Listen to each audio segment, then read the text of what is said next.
ఓం నమః శివాయ. ఓం నమో నారాయణాయ.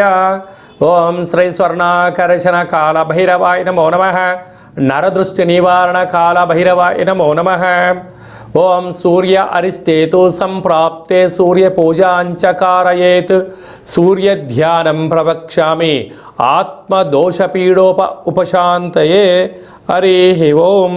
మా ఛానల్కి స్వాగతం. చూస్తున్న వీక్షకులకు ప్రేక్షకులకు ప్రియ కాళభైరవ భగవద్బంతులకి స్వాగతం పలుకుతూ మమ్మల్ని ఎంతగానో ఆదరిస్తూ ఉండబడినటువంటి ప్రియ సోదరీమణులకు అందరికీ కూడా సనాతన ధర్మ వీక్షకులకు సంరక్షకుల అందరిపైనను రథసప్తమి అనగా సూర్యుడి యొక్క జయంతి సందర్భంగా అందరికీ నిండు నూరేళ్ల ఆయురారోగ్యాలను ప్రసాదించాలని, ఎవరికి కంటి సమస్యలు, దేహ సమస్యలు, ఆత్మ సమస్యలు, అనారోగ్య సమస్యలు వాళ్ళకు రాకుండా సంపూర్ణ ఆయురారోగ్యాలు ప్రసాదించాలని సూర్య భగవాన్ని వేడుకుందాం. 16వ తారీఖు 2వ నెల 2024 నుండి 29/2/2024 వరకు పుట్టినటువంటి వారందరికీ కూడా ముందస్తుగా జన్మదిన శుభాకాంక్షలు. గతంలో వివాహం చేసుకున్న వారికి వివాహ వార్షికోత్సవ శుభాకాంక్షలు. ద్వాదశ రాశుల్లో గ్రహ గమనాన్ని ఒకసారి వీక్షింపచేద్దాం. మేషరాశిలో గురు సంచార స్థితి, కన్యరాశిలో కేతు సంచార స్థితి, మకర రాశిలో కుజుడు, బుధుడు మరియు శుక్ర సంచార స్థితి, కుంభరాశిలో రవి మరియు శని సంచార స్థితి, మీనరాశిలో రాహు సంచార స్థితితో ద్వాదశ రాశులలో గ్రహ గమనాలు ఫిబ్రవరి ద్వితీయార్థంలో ఈ విధంగా ఉన్నాయి. అలాగనే 21వ తారీఖున బుధుడు కుంభరాశిలోకి సంచారం చేయడం వల్ల అక్కడే ఉండబడినటువంటి రవి భగవానుడితో బుధుడు కలిసి ఉండడం వల్ల బుధాదిత్య రాజయోగము అంటారు. ప్రభుత్వ ఉద్యోగం ప్రయత్నం చేసేటువంటి వారికి ఇది చాలా మంచి కాలము అని చెప్పి గమనించాలి. వృశ్చిక రాశి వారు రథసప్తమి సందర్భంగా సూర్య భగవానుడి యొక్క ఆశీస్సులు ఎలా పొందాలో ఈ వీడియోలో సవివరంగా సంపూర్ణంగా తెలుసుకుందాం. వృశ్చిక రాశిలో ఏ ఏ నక్షత్రాలు వస్తాయనగా విశాఖ నక్షత్రంలోని చివరి పదం 4వ పదము, అనురాధ నక్షత్రంలోని 4 పాదాలు, జ్యేష్ఠ నక్షత్రంలో 4 పాదాలను కలిపితే వృశ్చిక రాశి.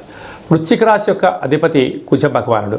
చాలామందికి పుట్టినటువంటి కాల సమయంలో డేటా బర్త్లు లేనటువంటి వారందరికీ పేరు యొక్క మొదటి అక్షరాన్ని అనుసరిస్తూ ఆ రాశిని తెలుసుకునే ప్రయత్నం అవుతుంది.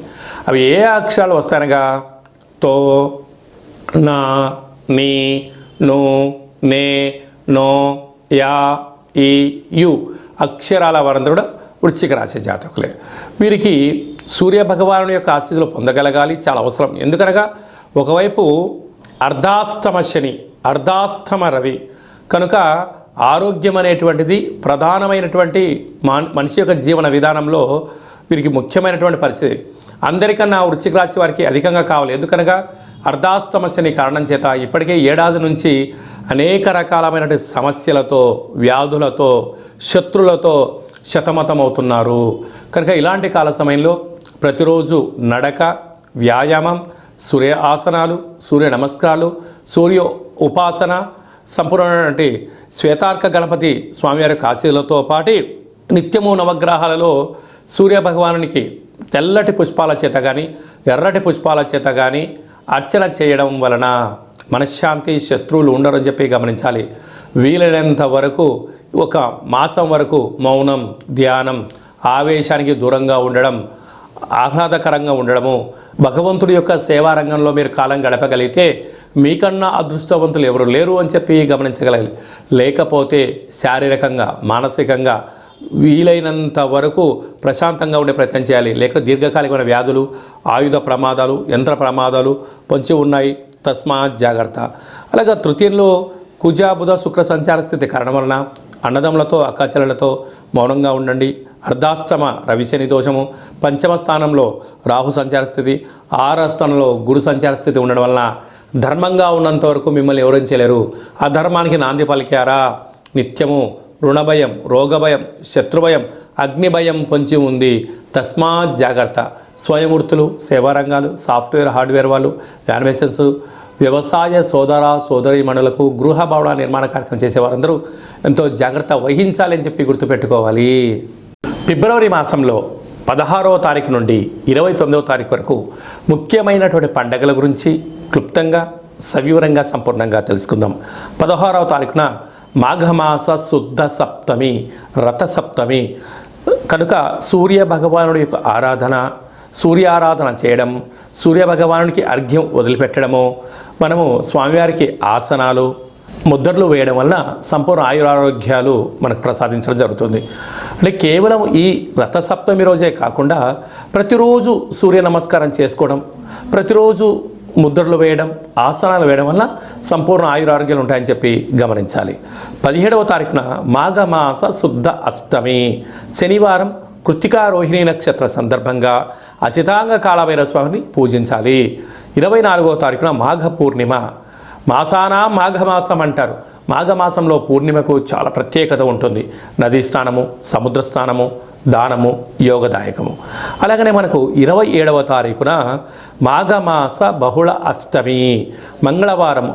ఈ 3 అంటే శుద్ధాష్టమి, బహుళాష్టమి, పూర్ణిమ, ఈ 3 విశిష్టమైన పండుగలంతా కూడా ఫిబ్రవరి నెలలో ద్వితీయార్థంలో రావడం వలన అసితాంగ కాళభైరవ స్వామివారిని పూజించడం వలన సంపూర్ణమైన అష్ట కష్టాలు తొలగిపోతాయి, అష్ట ఐశ్వర్యాలు కలుగుతాయని చెప్పి గమనించాలి.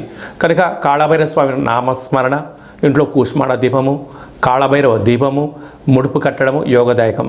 అవన్నీ కుదరనటువంటి పక్షంలో ఈ కింది నెంబర్ సంప్రదించినట్లయితే మీ పేరుపైన భగవంతుడికి అర్చన, అభిషేకము, హోమము, కూష్మాండ దీపము మీకు చేయించి వీడియో కాల్ ద్వారా చూపించి ప్రసాదాన్ని కూడా మీకు పంపించడం జరుగుతుందని చెప్పి గమనించాలి. ఇంకనూ మనం విజయం సాధించగలగాలి అన్నట్లయితే ఈ యొక్క పాత్ర కంచు పాత్ర అంటే మనకు రాసులు 12 ఎలా ఉంటాయో 12 రాసులను ఇందులో అచ్చు వేయడం జరుగుతుంది. అంటే ఈ యొక్క పాత్రను ఇంట్లో పెట్టుకొని ప్రతిరోజు మనం ఏం చేయగలగాలి అన్నట్లయితే ఓం కాళభైరవాయ నమః అనేటువంటి మంత్రాన్ని ఉచ్చరింపచేయాలి. అనగా కాలాన్ని శాసింపజేసే శక్తి కాళభైరవుడు భగవంతుడు ఉంటుంది. ఉదయము, మధ్యాహ్నము, సాయం, సంధ్య, నిశారాత్రి ఎప్పుడు పిలిస్తే అప్పుడు పలికే ఏకైక భగవంతుడే కాళభైరవ స్వామివారు. కాళభైరవ స్వామివారిని పూజించడం, స్మరించడం వల్ల సకల భూత ప్రేత పిశాచ సకల దుష్టగ్రహాలు, నరదృష్టి గ్రహాలు, సంపూర్ణమైనటువంటి అష్ట కష్టాలను తొలగిపోయి అష్టైశ్వర్యానికి స్వాగతం పలకడము, సకల ప్రయోగాలు, దుష్ట ప్రయోగాలు కూడా తొలగిపోతాయని చెప్పి గమనించాలి. ఈ పాత్ర వలన ఉపయోగం ఏమిటయ్యనగా ఓంకారనాదము శబ్దం రావడము, కాళభైరవ స్వామికి స్మరించడం వలన మానవుని యొక్క దేహంలో ఉండబడినటువంటి షట్చక్రాలు వికసింపచేసి దరిద్రము పోయి అదృష్టం కలుగుతుందని చెప్పి గమనించాలి. ఒక్కసారి ఈ యొక్క పాత్ర ద్వారా ఎలా శబ్దం వస్తుందో ఒకసారి వీక్షింపచేద్దాం.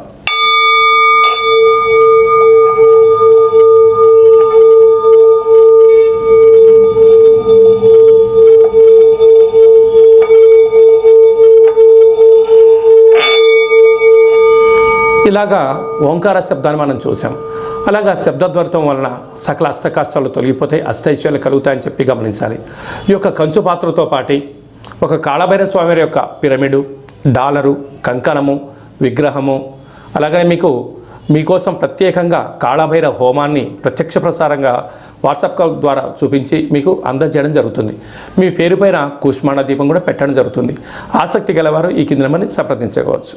అలాగే మీ వ్యక్తిగత జాతకం తెలుసుకోవాలనుకుంటున్నారా?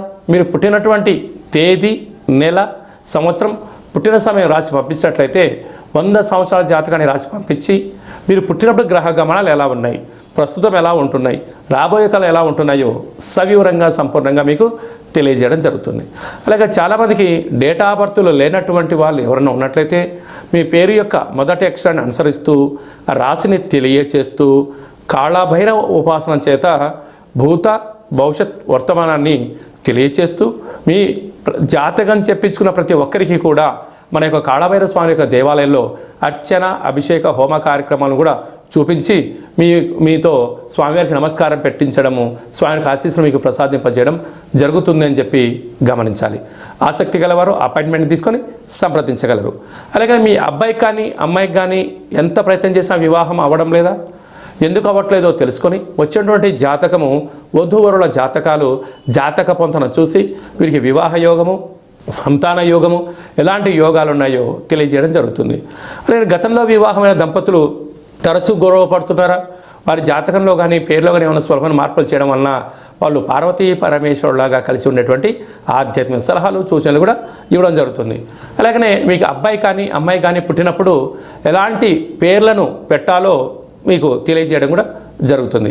చాలామందికి కాళభైరవ మంత్ర సాధన ఎలా చేసుకోవాలి, కాళభైరవ స్వామి ఆశీస్సులు ఎలా పొందాలి అనుకుంటున్న వారందరికీ కూడా మన యొక్క దేవాలయంలో కాళభైరవ స్వామి యొక్క మంత్ర ఉపదేశం ఇవ్వడము, కాళభైరవ స్వామి ఆశీస్సులు ఎలా పొందాలో సవివరంగా సంపూర్ణంగా తెలియజేయడం జరుగుతుంది. అనేక మందికి మీరు పుట్టినటువంటి రోజున, మ్యారేజ్ డే రోజున మీరు అర్చన అభిషేకం చేయించుకోవాలనుకుంటున్న వారందరికీ కూడా మన యొక్క కాళభైరవ స్వామి యొక్క దేవాలయంలో మీ పేరు పైన స్వామివారికి అభిషేకము, అర్చన, కాళభైరవ హోమం కూడా చేయించడం జరుగుతుంది. అలాగే అన్నప్రసాద వితరణ కూడా చేయడం జరుగుతుంది. ప్రధానంగా అందరికీ వ్యక్తిగత నరుడు యొక్క దృష్టికి నల్లటి నాపర ఎలా బద్దలు అవుతుంటుందో మీ అందరికీ కాళభైరవ స్వామి వారి యొక్క రుద్రాక్షని మీకు నరదృష్టి నివారణ ప్రసాదంగా పంపించడం జరుగుతుంది. కనుక ఆసక్తి గలవారు ఈ కింద సంప్రదించి నరదృష్టి రుద్రాక్షను సంపాదించి ఆ యొక్క దుష్టగ్రహాన్ని దూరం చేసుకొని అదృష్ట లక్ష్మికి స్వాగతం పలకగలరు. అందరిపైనను కాళభైరవ స్వామి యొక్క ఆశీస్సులు, ఖచ్చితంగా కాళభైరవ స్వామికి ఆశీస్సులు ఉండాలని కోరుకుంటూ ఆశీర్వచనం. ఓం కాళకాలాయ విద్మహే కాళాతీతాయ ధీమహి తన్నో శ్రీ స్వర్ణాకర్షణ కాళభైరవ ప్రచోదయాతు. అందరికీ నరదృష్టి నివారణ కలగాలని, అందరికీ చల్లని చూడు ప్రసాదించాలని కాళభైరవ స్వామి వేడుకుందాం. ఈ వీడియో మీకు నచ్చినట్టయితే లైక్ చేయండి, షేర్ చేయండి, మా ఛానల్ని సబ్స్క్రైబ్ చేసుకోండి, పైన ఆల్ అనే బటన్ కూడా తెలియచేయండి. ఈ భక్తి సమాచారాన్ని మీరు ఎవరి గురించి క్షేమం ఆలోచన చేస్తున్నారో, మీ క్షేమం గురించి ఎవరు ఆలోచన చేస్తున్నారో ఈ భక్తి సమాచారాన్ని చేరవేసి కాళభైరవ స్వామికి ఆశీస్సులు కూడా పొందగలరు.